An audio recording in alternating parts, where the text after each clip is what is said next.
గారు మీ పాటలు పాడేటప్పుడు చాలామంది హ్మ్. ఇప్పుడు కొంతమంది ఇతర అన్య భాషస్థులు హ్మ్.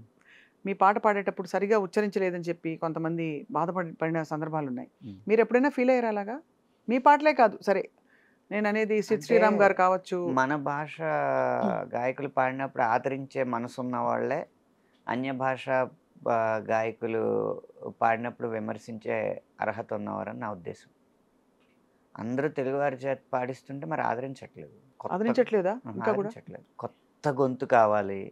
ఒక పదాన్ని కొంచెం తప్పుగా పలికితేనే కొత్తగా భావిస్తున్నారు. హ్మ్.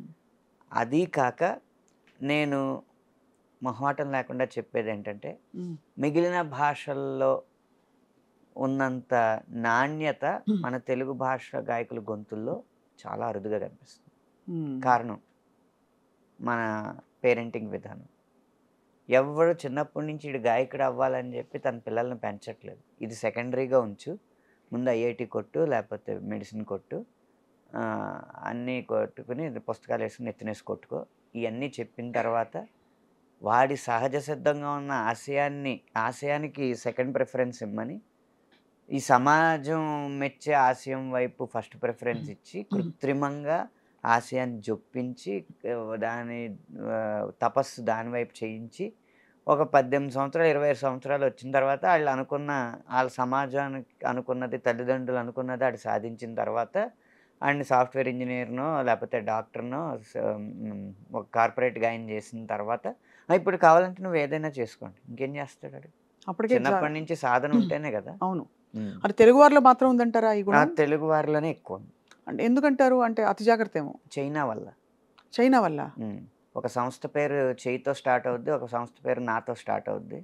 ఆళ్ళు ఓహో! టీవీలో ఊదరగొట్టే ర్యాంకుల ఇది వల్ల అది మీరు ఆహ్, అని చూపిస్తేనే మాకర్థమవుతుంది. హ్మ్. 1, 2, అదేలే 5 అలాగేనా?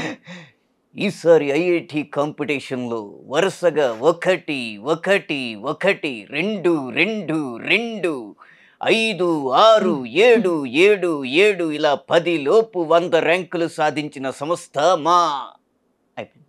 అయిపోయింది. అమ్మ బాబోయ్!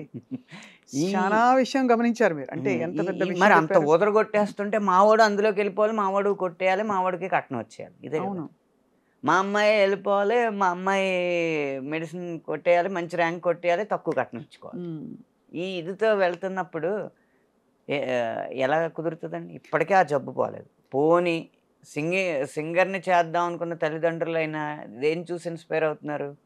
రియాలిటీ షోస్‌ని జూసి ఆల్రెడీ వచ్చేసిన సినిమా పాటని ఎవరో అమ్మాయో, అబ్బాయో పాడితే దానికి నుంచుని చప్పట్లు తప్పట్లు కొట్టేసారు. కొడుతుంటే, నువ్వు కూడా అలా కొట్టించుకోవాలని జెప్పి ఆ సినిమా పాటలు ప్రాక్టీస్ చేస్తున్నారు. సాధన లేదంటారు. సాధన అనేది జానపదం, శాస్త్రీయం, లలితం, పాశ్చాత్యం ఈ సంగీతాలన్నిటిలో ఉన్న పునాదులేంటో అవి సాధన జేయాలి. హ్మ్. మన జీవితంలో నేర్చుకున్న కళని, మన జీవితంలో ఎదురైన అనుభవాల్ని క్రోడీకరించి, కలగలిపి, మనదైన కళ బయటికి తీస్తే అది సినిమాకు ఉపయోగపడతది గానీ, సినిమాలో వచ్చేసిన వాటి ద్వారా నేర్చుకుని మళ్ళీ సినిమాల్లో పైకొద్దామంటే అదవ్వదు. హ్మ్. ఎప్పుడు మన ఒరిజినాలిటీ ఉంటేనే గదా! సినిమాలో ఒక ప్రత్యేకత ఉంటది. కరెక్ట్ అంతేగా. 'పెంచిల్ దాస్' గారి పాటలున్నాయి. ఎందుకు నచ్చినియి? ఆయన, ఆయన మట్టి వాసనని ఆ పాటల్లో జొప్పించగలిగాడు గాబట్టి. హ్మ్. అవును. 'కాసుల శ్యామ్' గారి పాటలెందుకు నచ్చుతున్నాయి? హ్మ్. ఆ తెలంగాణ సంస్కృతిని కమర్షియలైజ్ చేయగలిగారు గాబట్టి. అలా ఆహ్, మన జీవితంలో అనుభవాలని సినిమాకివ్వాలి గానీ, సినిమా ద్వారా మనం అనుభవం పొందకూడదు. అవును. అది అది గమనించకుండా రియాలిటీ షోస్‌ని టార్గెట్‌గా పెట్టి అందులో సెలెక్ట్ అవ్వకపోతే ఏడుపులు, పెడబొబ్బలు పెట్టుకొని చేస్తున్నారు తప్పితే, మూలాన్ని గమనించట్లేదు. ఇలాంటి వాతావరణంలో తెలుగులో గొప్ప గొంతులొస్తాయని ఎలా ఎక్స్‌పెక్ట్ చేస్తాం? కానీ అంటే నిజానికి సంఖ్యాపరంగా చాలామంది శిక్షణ పొందుతూ చాలామంది గొంతుకులున్నారిక్కడ మీరన్నట్టు. కానీ సంఖ్యాపరంగా విలక్షణమైన ఉన్నారు. గొంతుకలు అడుగుతున్నారంటే హ్మ్. మేబీ అక్కడ చెన్నైలో ఇప్పుడు చిన్మయి గారు కావచ్చు. హ్మ్. తెలుగింటి అమ్మాయి అయినా కూడా చెన్నైలో స్థిరపడి అవును. తను అద్భుతమైన వాయిసు, డబ్బింగు అసలు తన పాటైతే చెప్పక్కర్లేదు. అంటే హ్మ్. సౌత్ ఇండియాలో హ్మ్. ఎలా అయితే శ్రేయా ఘోషాల్ ఒక పేరు అవును. సాధించారో, 'శ్వేతా మోహన్' గారు, శ్వేతా 'చిన్మయి' మోహన్ గారు గారు. కావచ్చు. పురుషుల్లో మన సిద్ శ్రీరామ్. కానీ హ్మ్. సిద్ శ్రీరామ్ మీదే చాలా విమర్శలొచ్చాయి ఆ మధ్య. తన ఆంగ్ల భాష, అరవ భాష యాసతోటి కొంచెం తెలుగు పదాల్ని నా ఈ 100 మిలియన్లు అదే 200 మిలియన్లు దాటిన పాటలు ఒక 3 ఉన్నాయండి ఫ్లాగ్‌షిప్ మిలియన్స్ లెక్కలో చూస్తే.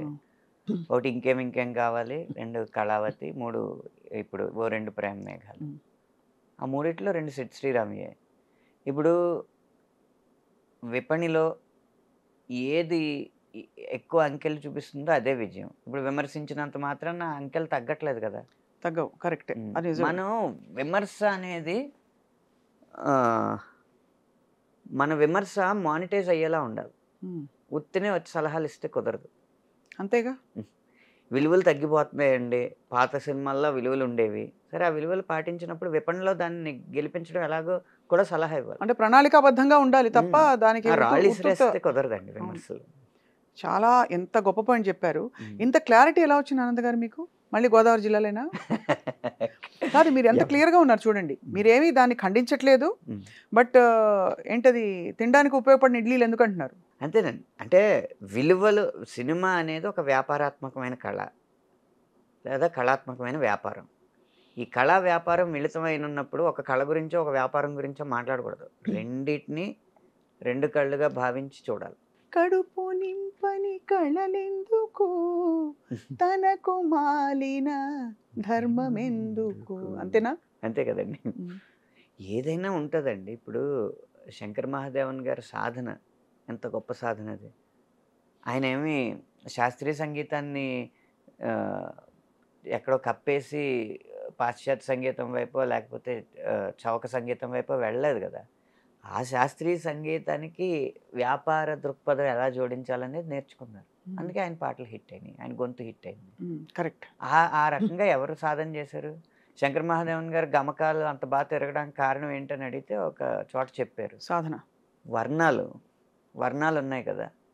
ఆ వర్ణాలు లిరిక్‌తో కాదు, స్వరంతో కాదు, అకారంతో. ఆకారంతో సాధన చేశారు. చిత్ర గారు కీర్తనలన్నీ ఆకారంతో సాధన చేశారు. ఇయన్నీ సాధనలు చేపిస్తున్నారా హ్మ్. పేరెంట్స్?